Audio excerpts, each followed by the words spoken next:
The action takes place in a city called Tongju, on a high column, around which a large number of people are crowding. A red notice is attached, on which it is written that today Zhao Dian, a descendant of the immortal Zhao clan, was incredibly brave and brave enough to go to the desert lands all alone in order to save the heir of the Qin family, Qin Yu. This is a very great credit to their ruling Divine Sword dynasty, and in this regard, they inform everyone that the eldest princess of the Divine Sword dynasty will marry Zhao Dian, the glorious son of the Zhao clan, and the wedding will take place tomorrow. The crowd is amazed that Lai Qinghe is getting married and wonder if Zhao Dian will compare with Qin Yu. One of the townspeople begins the story that the Qin family had 2 gods of war, but because they dared to go too far into the wild desert lands, both died there. A gray-haired man laments that Qin Yu, the best warrior of Tongju City and the ruling dynasty of the Divine Sword, has become disabled. A strong muscular man in ragged clothes says that only a month has passed and he did not think that this girl would get married so soon. The girl standing next to him in expensive pink clothes says that Prince Zhao Dian is a descendant of the Zhao immortal clan and no woman will refuse to become his wife. The crowd says that today Prince Zhao and Miss Lai will personally go to the Qin family palace to visit the sick Qin Yu. They are so kind and righteous, it is truly admirable. Further action takes place in the courtyard of the Qin family palace. In a dim room on a wide bed lies a wounded young man with long matted white hair. Beside his bed are a young man with long purple hair, blue eyes and expensive gold-embroidered robes, Zhao Dian, and a buxom girl in red clothes and blonde hair gathered in a high hairstyle, Lai Qinghe. The young man says that Qin Yu has been the pride of Tongju City since childhood. Already at the age of 3 he knew the essence of great perfection. At the age of 9 he began to master this incredible technique. At the age of 13 he reached great perfection. At 18 he almost entered the realm of spirituality. Zhao Dian grabs the unconscious Qin Yu by the neck and gloatingly says that now he would like to look at himself. He is like a dog. All his muscles and veins are torn. The divine consciousness has dissipated and now he is no more than a miserable cripple. And he, Zhao Dian, became a great hero who was not afraid to go alone to the wild desert lands in order to return them to his native Tongju, and now he is marrying his bride. The young man laughs angrily. The blonde says that in her, Lai Qinghe, the blood of the imperial family flows and she is destined to embark on the path of conquering the world. And this Qin family received unthinkable favor from her ruling dynasty of the Divine Sword. She was even given to Qin Yu only because her father wished so. The Qin family are just the dogs of the imperial dynasty,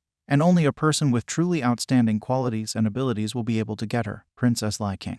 One little trick led to the death of Qin Zhan and Qin Heng, and in one night she turned Qin Yu into an invalid. She is destined to rise much higher. Lai Qing snuggles up to Zhao Dian, who hugs her waist, and gently says that he, Prince Zhao, is a descendant of an immortal clan, and she is talented and beautiful. Their couple is exactly created by heaven. Zhao Dian says that Qinghe is really a great person and from now on he will love her with all his heart. They laugh angrily and walk away from the sick young man's room. Qin Yu's body begins to glow with a golden light. A seal in the form of a dragon's head appears on his forehead, and an unknown beast asks him if he wants to live on. A lot of animals, fish and birds appear next to him and he rises a little into the air, without ceasing to glow. The dragon says he wants to see Qin Yu's abilities. The young man opens his golden eyes wide and abruptly sits up in bed, exclaiming that he is back. He remembers Qin Zhan and Qin Heng, puts his head in his hands and asks why he should come back now. If it had happened a little earlier, if he had woken up a little earlier, then grandfather and uncle would definitely not have died. Qin Yu shouts in anger that Zhao Dian and Lai Qing are nasty creatures and they framed his family and killed his grandfather and uncle. They made a cripple out of him.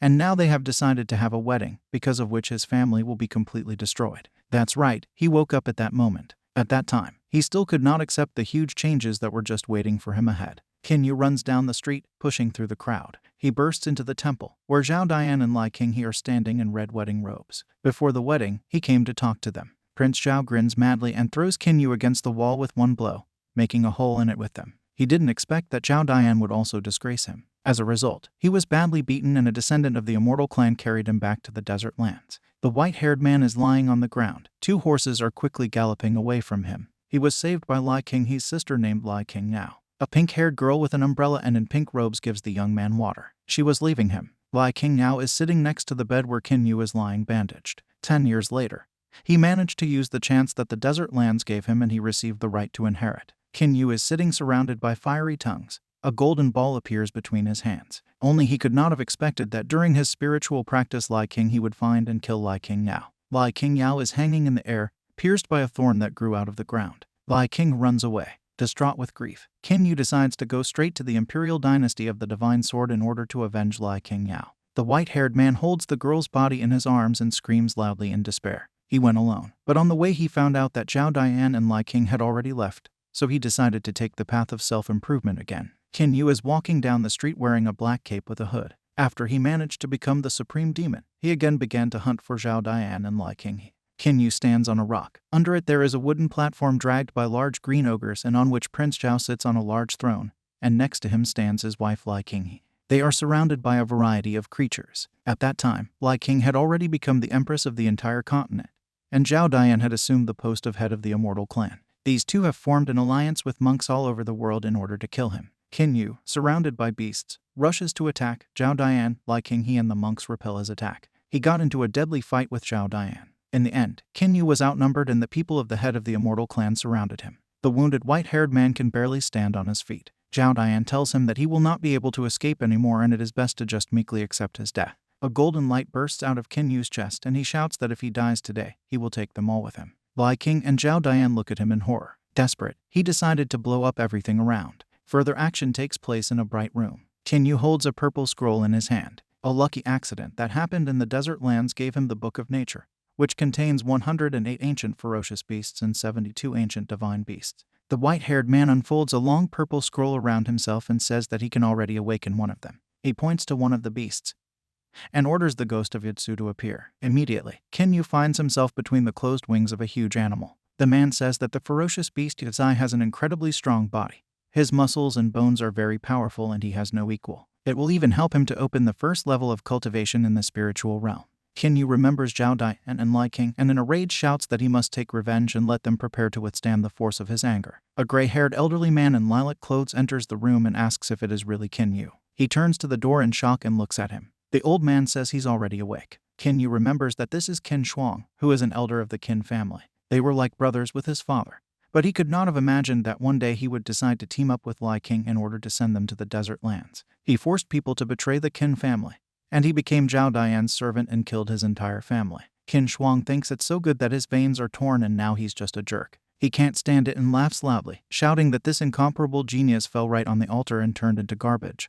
What a shame. Qin Yu says that a servant is a servant. If he has changed his master, does he not think that he has suddenly ceased to be an empty place? Even if he falls on the altar, he will never be able to disgrace him. Qin Shuang shouts in anger at Qin Yu to shut his mouth. He did everything he could for the sake of the Qin family, and what did he get in return? They forced him to do this, and that's why everyone died. Now the Qin family is him, Qin Shuang. Qin Yu gets out of bed and, engulfed in red fire, goes to the old man. He shouts that it's all his fault and today he will send him to hell. Just let him not forget to tell Qin Heng that he was killed by Qin Shuang. Qin Yu slams Qin Shuang into the floor with one blow so that a hole remains in it.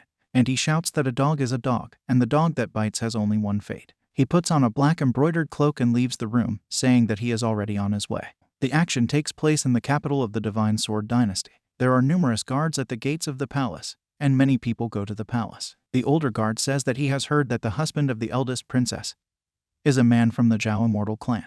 The young guard, a little scared, says that the Zhao Immortal clan is simply terrible and no one will dare to anger them. A man in an officer's armor menacingly tells them to shut their mouths, since they have no right to discuss the husband of the eldest princess and focus on carrying out their service. The guards obey. Along the corridor of the inner palace there is a column of girls in pink clothes, headed by an elderly woman. Everyone bows.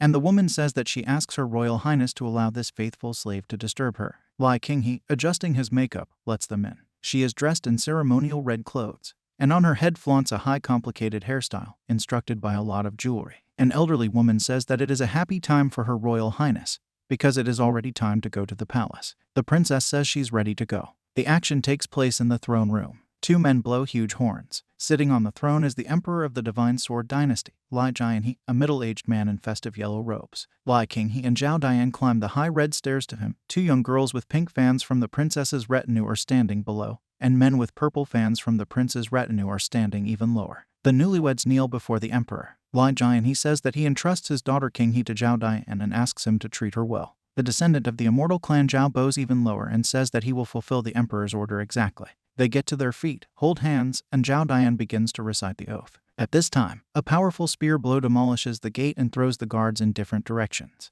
Lai Jianhe is furious and shouts that today is a happy day in his imperial family and who dared to do such a thing. Lai Qing and Zhao Dian look down in horror to where Qin Yu is standing. He thinks that this is the strength of the wild beast Yizai, even though it is only the first level of the realm of spirituality, but his self-improvement skills are several times better than before. In his previous life, He could not summon a wild beast until his death. He does not even know how scary he will be now if he does it anyway. Zhao Dian shouts that his cultivation has increased. And Lai King he exclaims that this cannot be, because all his veins have definitely been torn. He has turned into an insignificant cripple. How is this possible? The girl from the princess's entourage is trembling violently as she looks at Qin Yu climbing the stairs. Zhao Dian repeats again that this cannot be. Lai Jian he thinks that even though this Zhao Dian is a descendant of the Zhao immortal clan, he is completely hopeless, and Qin Yu's cultivation skills are clearly much better than before. The emperor says that it was Qin Yu who showed up here. He did not call him today, he wanted him to be treated at home, but he is not so ill. The tip of the spear rests directly on the man's forehead, and the white-haired man says that Lai Jian he should drop his hypocrisy, because if his father hadn't saved him then,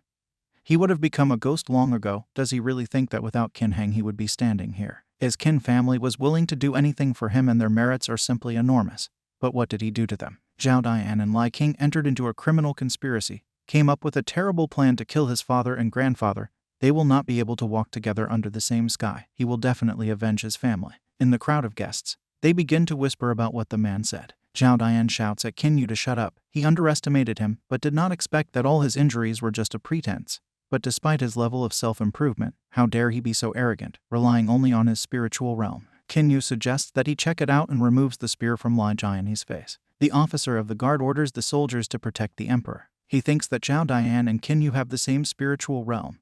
But Zhao Dian has the blood of immortals, and Qin Yu is not his rival. Lai Jian he orders Prince Zhao not to hit hard. After all, Qin Yu comes from the Qin family, and they have done a lot for the imperial family. Let him just destroy his cultivation. It would be an easy punishment for him. Zhao Dian says he obeys his orders. Qin Yu shouts at him to start soon. A descendant of the immortal clan creates a sword of green flame, which is a divine weapon of the first stage called green flame. Lai King says that it is the divine weapon of the Zhao Dian family. The official in the crowd says that it is not for nothing that he is a descendant of the Zhao immortal clan. He thinks that with such a weapon, Qin Yu will not be able to stop him. Zhao Dian says that this sword is a relic of his family. It is a divine weapon of the first stage. Qin Yu says that he has the spear of the Qin family war god, an earth weapon of the sixth stage. It was soaked in the blood of tens of thousands of human souls and beheaded thousands of people. Zhao Dian shouts that this is very eloquent and these words are beautiful, but in the end, it's just an earthly weapon. He rushes into the attack, swinging his sword from behind. A dragon head seal flashes on Qin Yu's forehead and he says that he is just in time and summons the ghost of Yazai.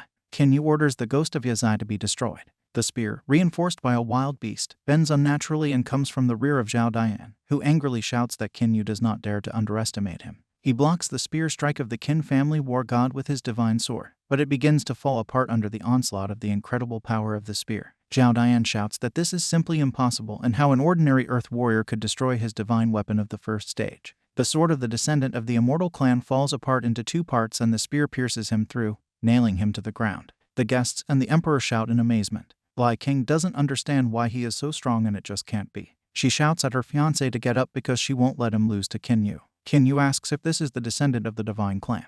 Zhao Dian somehow sits down and with a painful cry tries to pull the spear out of himself. Qin Yu relieves him of the foreign body and himself with one movement and asks if this is the same son-in-law that the imperial Lai family is so proud of, weak and frail. Zhao Dian hardly says that his weapon was able to break his divine sword and it means it is not earthly at all. He did not know that his Qin family also has divine weapons. Qin Yu says that his family has been washing the spear of the god of war with blood for many centuries. How can it be compared to the fragile divine sword of the Zhao family? He thinks that another divine power of the Yazai beast is that it can be combined with weapons. There are two types of weapons, earthly and divine. At the moment, the Qin family's war god spear has at least the power comparable to the second stage of a divine weapon. Emperor Lai, surrounded on all sides by guards, nervously thinks that it can't be that the Qin family was hiding a divine weapon because he was watching their every move. Could he really get it in the desert lands? He will continue to watch him. He is interested to find out what else this boy has. Lai Jian he asks if Zhao Dian can't handle Qin Yu alone and he made a big mistake when he gave his beloved daughter to him as a wife. Zhao Dian screams in horror that this is not the case. Bleeding, somehow tries to get up, swearing at the top of his lungs. A third red eye appears in his forehead and a purple fire completely engulfs him. Zhao Dian shouts that he underestimated Qin Yu, but let him remember that he is a descendant of the Zhao immortal clan and he is just a simple man. The man rushes to the attack. With a punch to Qin Yu's face, Zhao Dian is thrown far back to the floor. He says with annoyance that he creates too much noise. The man has a number of teeth knocked out and his festive clothes are torn. He screams loudly in pain. Qin Yu says that Zhao Dian killed his father and grandfather. Today he will pay him for everything. The man steps on his chest and swings a spear. Lai King begs her father to save her husband. Zhao Dian screams in horror to be rescued as soon as possible. A huge man in golden armor, a guard named Bai Wudai, appears and throws Qin Yu away with one blow. He thinks this man has such brute strength. Bai Wudai removes the half-dead Zhao Dian from the road and says that Qin Yu is very talented, but he dared to rampage in the imperial city. The white-haired man recalls that the guard Bai Wudai is the personal guardian of Princess Lai King and is very good at cruel practices. He has almost become a master of the spiritual realm of the second level. Lai King hugs Zhao Dian and orders Bai Wudai to kill the man. Lai Jian he says that Qin Yu showed great disrespect for the law, behaved very arrogantly and hurt so many members of the imperial Lai family. He should certainly be punished, but we must not forget that he comes from the Qin family. The emperor orders Bai Wudai to break Qin Yu's arms and legs. Bai Wudai throws the white-haired man up with a powerful blow. A dragon head seal lights up on Qin Yu's forehead and he easily repels Bai Wudai's blow. He doesn't understand what's going on. The wild beast Zai appears behind Qin Yu's back and he intercepts Bai Wudai's huge hand with the words that only he should stop here. The man falls to the ground and freezes motionless, muttering how he could lose. Qin Yu jumps to the ground after Bai Wudai and says that it is now the turn of Emperor Lai Jian. Lai Jian he nervously says that it seems that Qin Yu, being under the protection of the Qin family, managed to forget something. The white-haired man stops. The emperor says he forgot about how strong the imperial family is. In an instant, the man is surrounded by the imperial guard in heavy weapons, who shout at him to die. Qin Yu mockingly asks if this is really the whole power of the imperial family and says that Lai Jian he must not have realized until now how strong he himself is. Golden fire engulfs his body, and in an instant he sweeps through the formation of the imperial guards, grabbing Emperor Lai Jian by the throat. Lai King, supporting her half-dead husband, calls her father in fear. The guards are terrified and call for the emperor. Lai Jian he tells Qin Yu to turn on his brain, because there are a huge number of guards around, each of whom is at the second level of the spiritual realm, and if he dares to kill him, he will never have a chance to survive.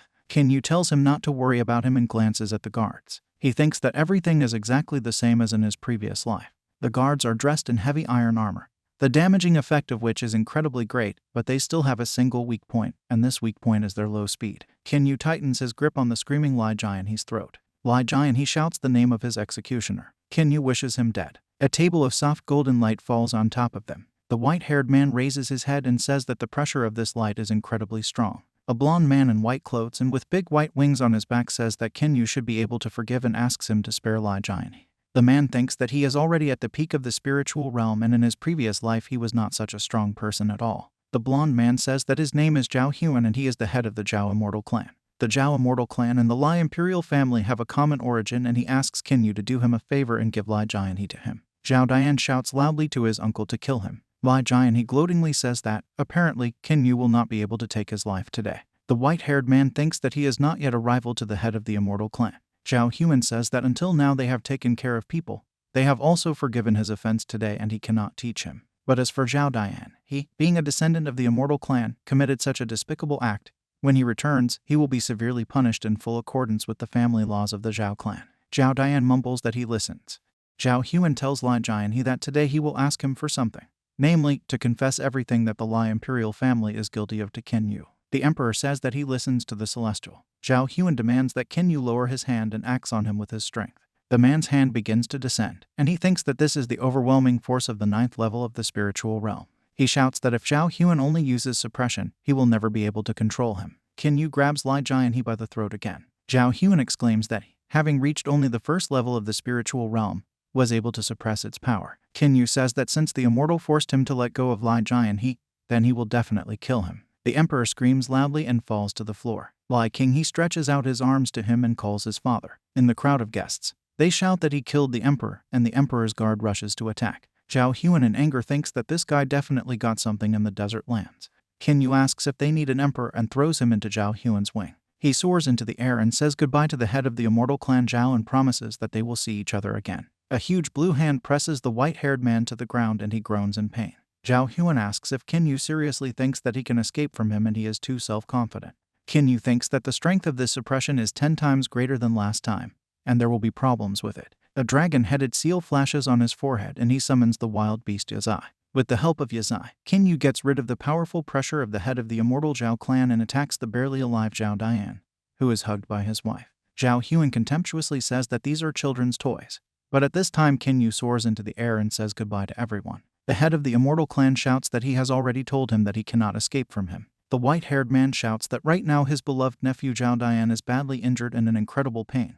if Zhao Huan chases him. He will surely die in the arms of his young wife. Let him decide for himself what is more important to him at the moment. A trembling Zhao Dian begs his uncle to save him first. Zhao Huan grins and says he is a funny kid. This time he will let Qin Yu go. The head of the immortal clan heals Zhao Dian and says that now his wounds no longer pose a threat to life. The descendant of the immortal clan desperately says that if Qin Yu does not get what he deserves, then he will not be able to live in peace anymore. Zhao Huan says he doesn't have to worry because his uncle will avenge him. He turns to look at Li Jian, who is lying on the floor in the most unsightly and unworthy of the emperor, and thinks that he is just a nobody. Li King is sitting on the floor and shaking in sobs. Her festive makeup was smeared on her face, and her hairstyle was disheveled. Zhao Huan, in the tone of a mentor, tells her that her father has already died. From now on she will always have to support her husband. Li King he says that she understood everything and will do so. The head of the immortal clan rises into the air and addresses the people of the Divine Sword Empire with the news that their emperor Li Jian he has passed away, which means that for this reason, the Divine Sword Empire will temporarily be under the rule of the Zhao immortal clan.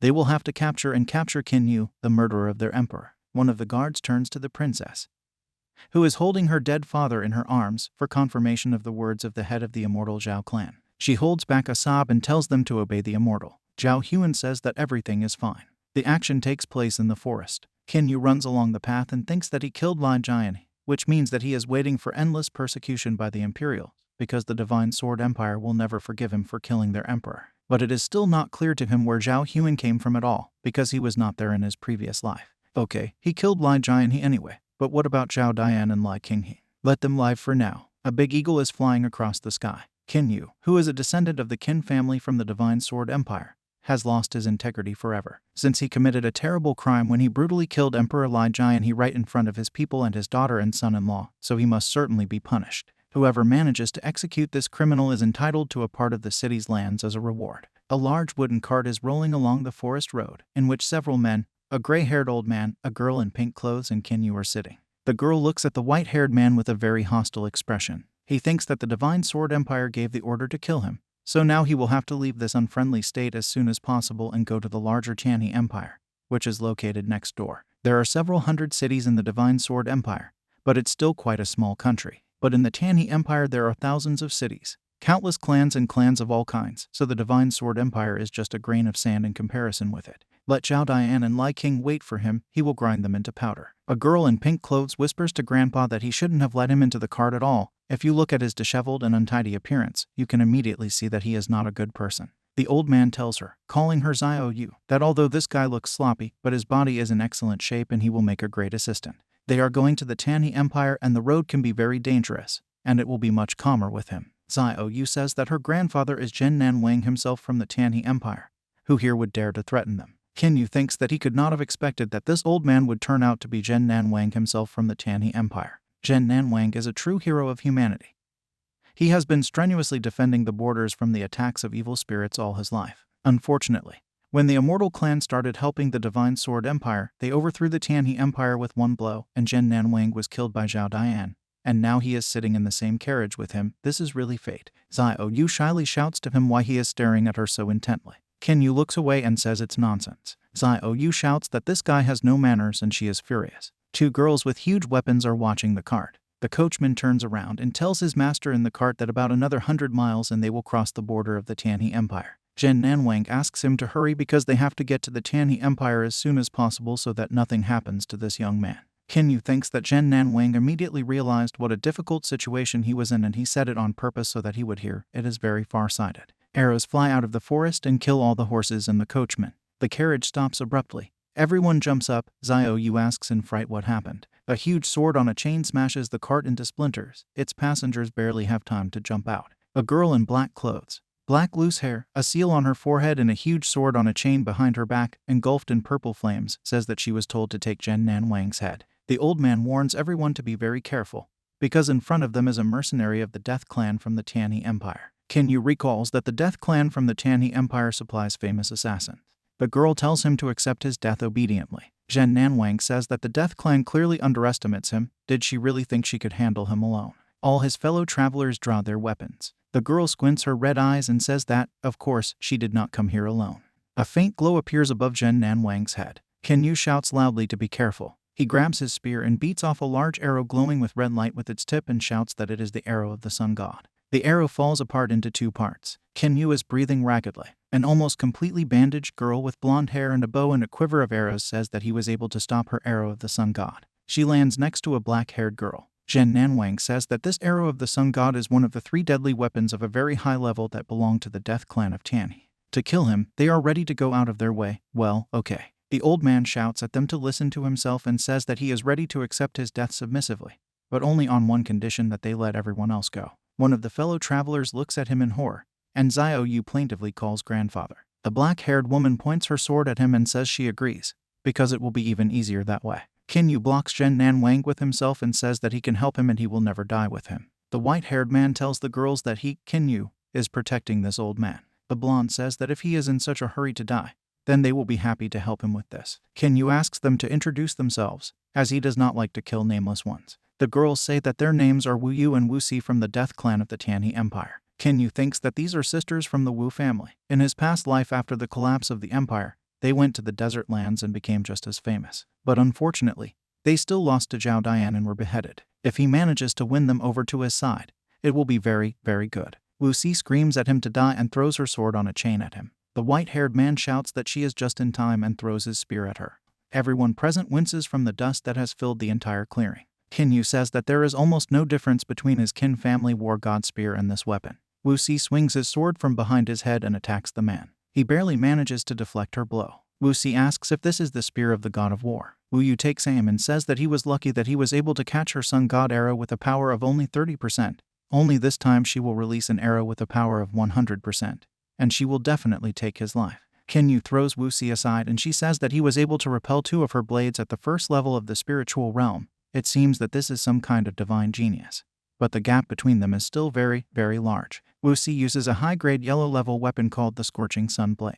Qin Yu summons the ghost of Hitsu. The onslaught of the brunette is too great, and even the wild beast Hitsu begins to break down. Wu Si says he doesn't seem to be able to handle even her alone. The wild beast Azai shatters into pieces, and Qin Yu flies away, barely managing to slow down. He thinks that even though he has summoned the ghost of the wild beast Azai, he still cannot use powerful martial techniques right now in front of Wu Si, who is at the 2nd level of the spiritual realm. He really feels pressure, but the white-haired man says that something is definitely wrong with the girl's combat techniques. Wu Si tells him not to talk nonsense. Qin Yu says that her fighting techniques are not complete at all, because she is trying to use the power of the black level, although she has a yellow level weapon in her hands. The white-haired man is enveloped by a purple vortex and he closes his eyes.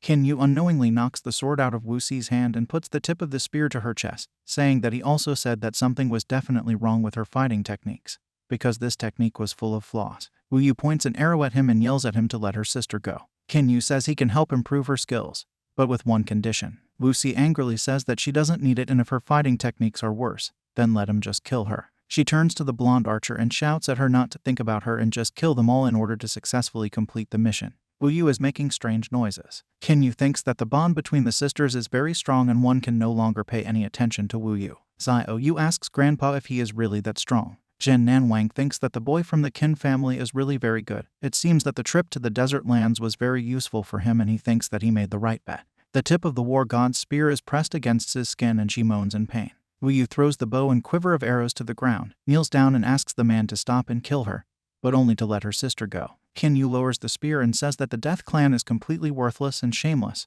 although they raised them, but they are doing everything against their will. Do they really want to continue to remain in the Death Clan? Wu Si rubs his neck and angrily asks how he knows this. The white-haired man says that, of course, he knows this, and he also knows that the head of the Death Clan has long wanted to have an affair with them. Wu Si screams that it just can't be. The man says that all the people who were killed by the Wu sisters were their relatives. They all turned into puppets of the Death Clan, who were completely controlled by him. They were tortured and simply bullied. A masked man holds ropes in his hands, which are tied to the hands of people hanging limply on them. Wu Yu screams in horror that this is not true and the head of the Death Clan always kills only people worthy of death. Qin Yu says that in this case, if they don't believe him, they can check everything themselves. He thinks that the sisters knew nothing about the affairs of the Death Clan and he did a good job of sowing seeds of doubt in their hearts. Now their transition to his side will be just a matter of time. The man says he can offer them something else in return, namely that they will renounce the Death Clan and serve him. Wu Si mockingly says it's so generous. Wu Si shouts that he doesn't know how strong the Death Clan is. If they disown him, they will face imminent death, or he will be able to protect them. Qin Yu dissolves the spear of the god of war in the air and says that they can take their time and he will give them time to think.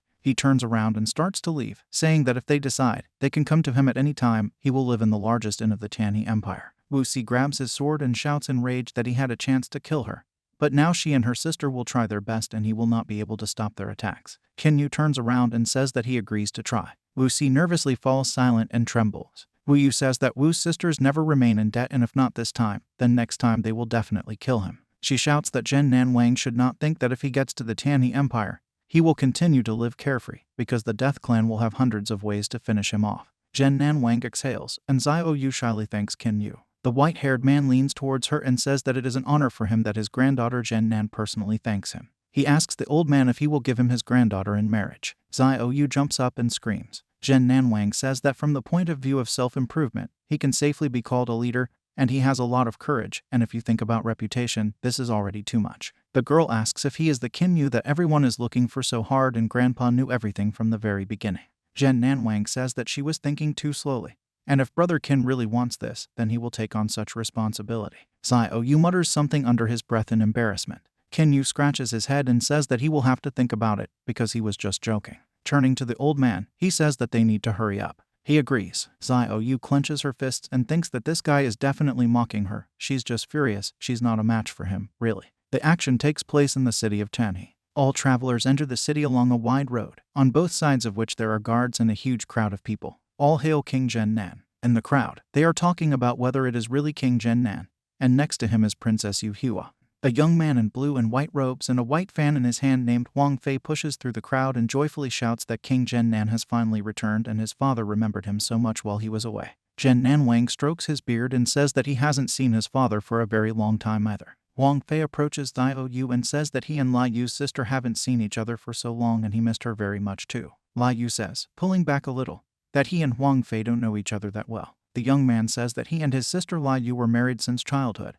They were engaged since childhood, then why does she say that? Kinyu cheerfully asks if this is her fiancé and says that she has good taste and is a talented kid. The girl shouts furiously that, of course, this is not the case. Wang Fei says he doesn't deserve such praise. Lai Yu gets angry and suddenly snuggles up to the stunned Kinyu, asking if the beloved is angry. He thinks that this girl is very vindictive and a real match for her Tzu. Lai Yu looks up at the man and giggles. All men look at them with understanding.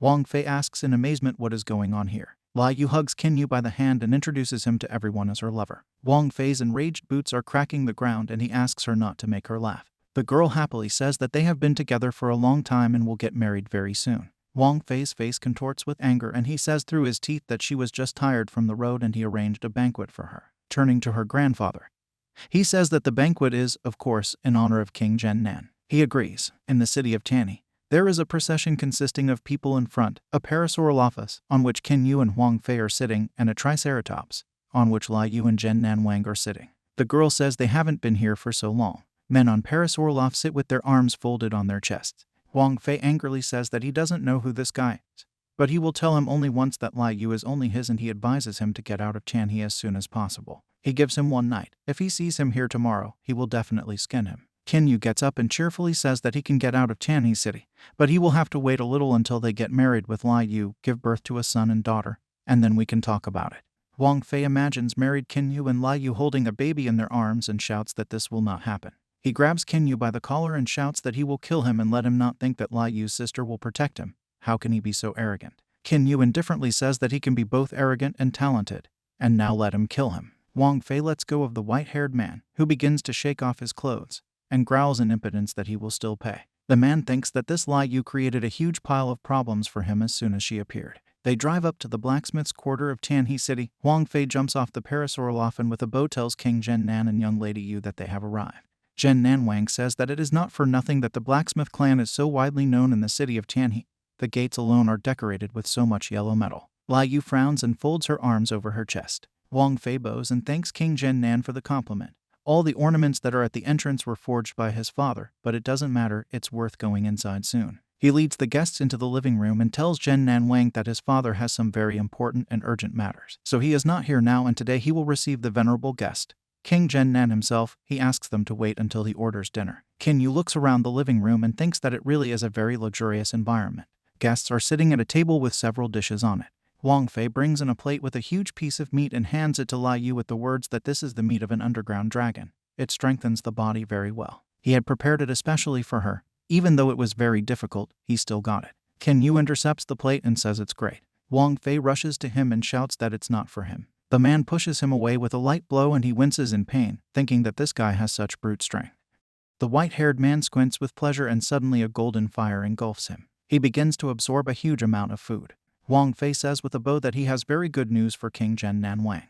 He doesn't know yet, but he recently awakened the sacred fire of the 5th rank and his divine ancestor congratulated him. Zhen Nanwang and Lai Yu look at the young man in shock. Wang Fei, meanwhile, continues to say that the master also found out that he was going to marry the young lady Lai Yu, so he is going to visit them in a few days in order to get them engaged. Zhen Nanwang and Lai Yu silently digest the information received. Ken Yu thinks that he never expected this guy to be able to awaken the sacred fire. Sacred fire is a unique magical power that a martial artist can develop.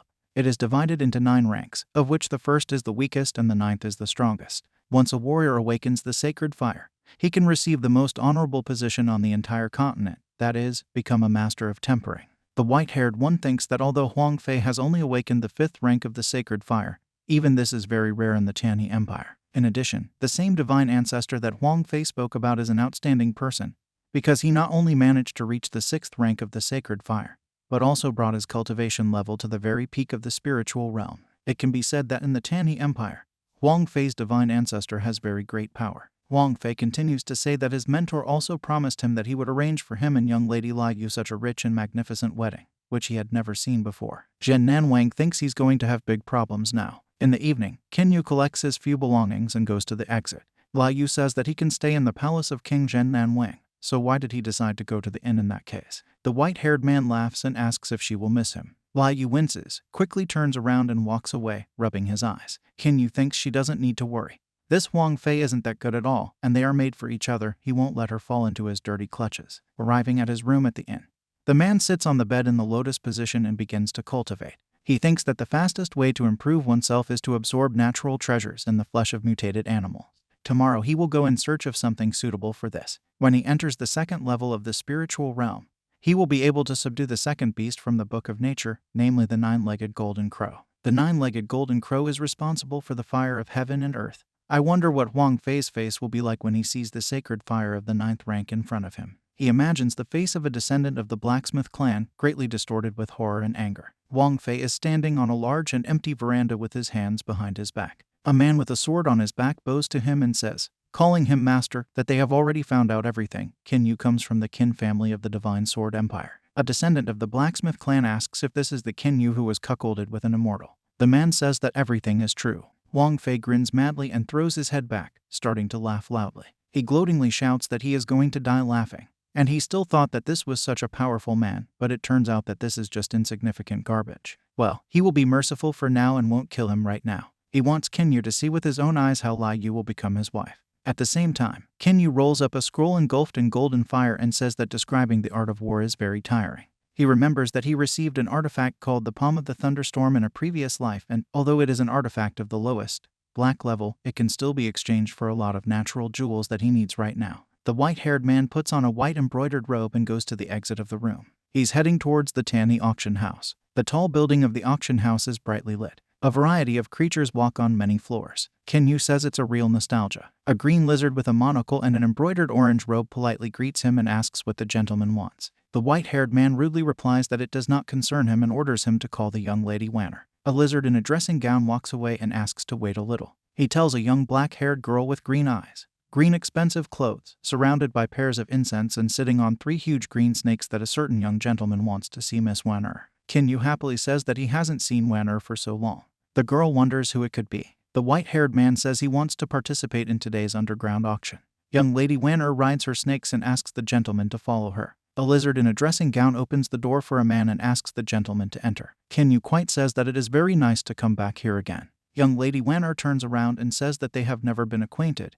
Then why does he know her? Ken Yu says that she doesn't need to know this. He has already familiarized himself with the rules of today's auction. Ken Yu hands Miss Wanner a scroll and asks how much such a thing will cost at this auction. The girl touches the scroll and realizes that this is a black-level technique. The white-haired man very complacently confirms this. Young lady Wanner says that black-level techniques are very, very valuable. Is he sure that he wants to put it up for auction, because if it is sold, the seller can easily get 1,000,000 gold coins. And if he trusted her, Then their auction house would buy this valuable black level technique for as much as 1.5 million gold coins. Kinyu thinks that one tempering pill is worth about 10,000 gold coins. And with 1.5 million gold coins, he can buy as many as 150 such tempering pills. The white-haired man says that he agrees to such conditions, but he wants to exchange all these gold coins for an appropriate amount of tempering pills. Young Lady Wanner happily says that she will easily arrange it and thanks the young master. She thinks that she did not expect at all that such a young man could have a black-level technique, and is he really a follower of some very strong spiritual current that came to the Tanhi Empire to practice. Young Lady Wanner asks him if he still wants to participate in today's underground auction.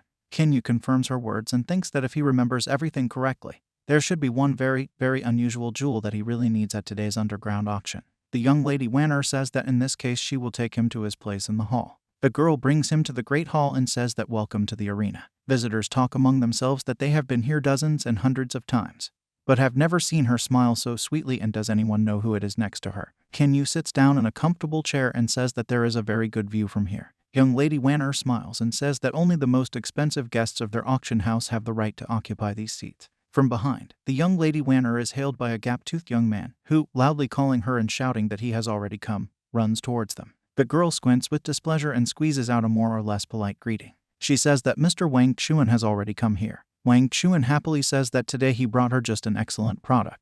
The girl thanks Mr. Wang for the advertisement. Wang Chuan says, gesturing strongly, that her father has already come to them several times with a question about matchmaking, and she still continues to refuse him. He reaches out with his hands to Wanner, who shyly covers herself. Wang Chuan laughs and says that it is so easy to embarrass her. He has already discussed this with her father, and from today's lot he no longer needs to pay anything.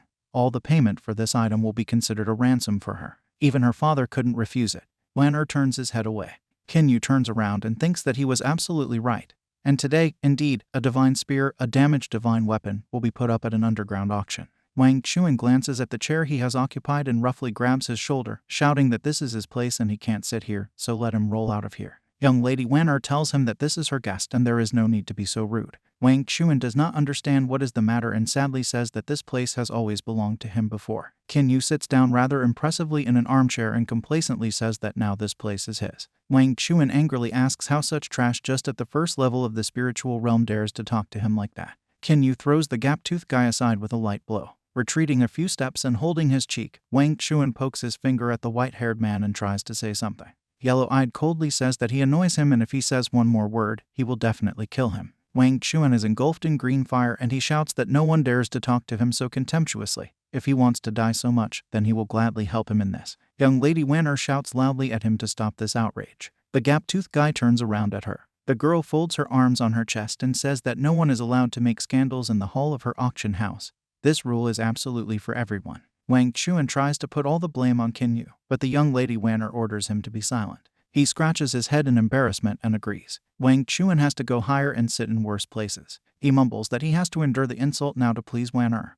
But as soon as he leaves here, he will definitely be finished. Wang Fei's servant sits 5 rows above Kinyu's seat and reports to his master in a device with a brush that he has seen Kinyu. He is in the Tanhi auction house and, besides, he seems to have had a quarrel with Wang Chuan. In the house of the Wang family, Wang Fei hugs the maids who give him a massage, gorges on sweets and falls apart in an unseemly pose and appearance. After hearing the report of his servant, he says that this man is looking for his death and calls Wang Chuan. He accepts the challenge and thinks that he thought it was really some very powerful person, and it turned out to be just a pathetic pawn of a fading petty empire. Young Lady Wanner comes on stage and says that welcome here, and she welcomes the ladies and gentlemen at today's underground auction. She is glad that they all chose her auction house. Today they will have a lot of expensive and simply incredible things. They are many times higher than all the previous lots. One of the visitors shouts from the hall that it's time to stop scheming and he wants everything to start soon. Young Lady Wanner looks at the girls standing near the edge of the stage with boxes in their hands and nods to them. One of them, with blue loose hair, quickly approaches her and hands her her box. The brunette says that their first lot today was a second-class survival pill. She opens the box and there is a blue glowing ball in it. Young Lady Wanner continues to say that regardless of what wounds the owner of this pill will receive, after eating it, he will recover completely in an instant. The starting price of this second-grade survival pill is 10,000 gold. You can raise the stakes. A shaved man with huge beads around his neck shouts that his price is 15,000 gold coins. Next to him they shout that 18,000. Kinyu yawns boringly and thinks that he doesn't need this thing, then he will sleep for a while and wait for the last lot. The sounds of his snoring act as a trigger on Wang Chuan, who is sitting a little in the distance, and he is furious and thinks that while he is sleeping, this will be his last day. Half an hour later, the young lady Wanner congratulates the gentleman on the purchase of such a jewel, then comes their last and final lot of this auction.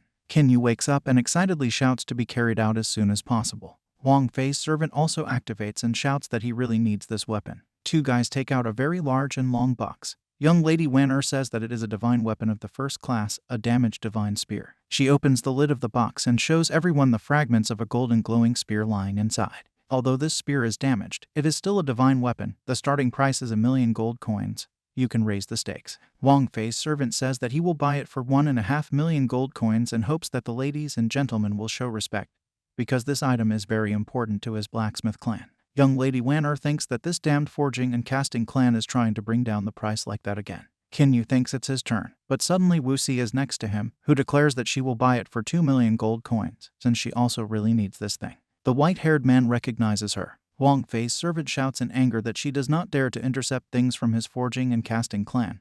Let her roll out of here. Wuxi abruptly removes his hood and coldly looks at Wang Fei's servant, who is horrified to think that since the Death Clan itself has intervened here, he hopes that the young master will not blame him too much. Wuxi smugly starts going downstairs and says that this thing now belongs to her. Kinyu happily raises his hand and shouts that his price is equal to 3 million gold coins. He grins into the crooked face, the one who thinks this guy definitely did it on purpose. Wang Chuan is furious, wondering where this brat only gets money in such quantities. Young Lady Wanner asks if anyone will give more. There is complete silence in the hall. She blows a kiss to Kinyu and says that if so, then this damaged divine weapon of the first rank should go to this young master. Kinyu recoils a little from the heart that flew into him. The young Lady Wanner says that they still have one lot presented today.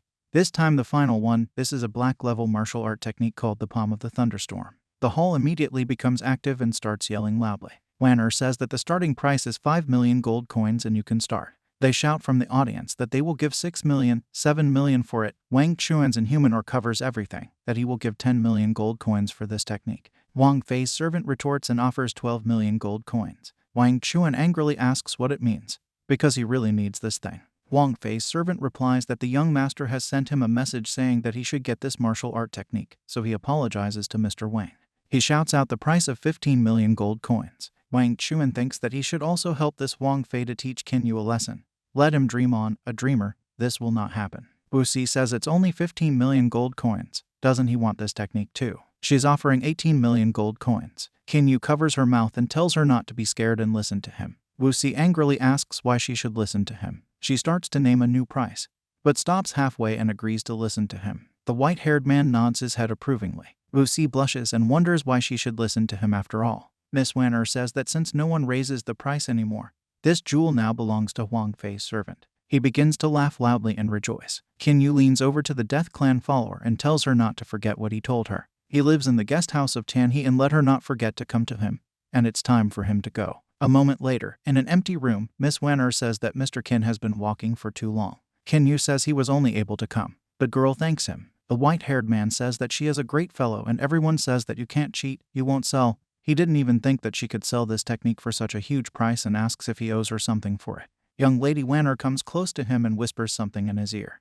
Kinyu pulls the embarrassed young Lady Wanner to him and asks her if he can ask her something in this case. She timidly asks Mr. Qin what he is doing. The man leans even lower towards her, but at the very last moment pulls away and cheerfully says that he will not tease her anymore and just asks her to bring the thing that belongs to him. Red with embarrassment, young Lady Wanner hands him a ring glowing with different colors and says that everything is here. This is a warehouse ring that her auction house Tanhi gives to Mr. Qin. Kinyu puts the ring on his finger and quite says that it is a medium yellow level storage ring and quite good. He tells the young Lady Wanner that if in the future Wang Chuan invites her to the excavation of ancient ruins, then let her not forget to tell him about it, since he also wants to go there. With these words, the white-haired man leaves the Tanhi auction house. Young Lady Wanner doesn't understand what ruins he told her about. The action takes place on a large and crowded Tanhi Avenue. Kinyu walks slowly down the street and thinks that in his previous life he already knew Wanner.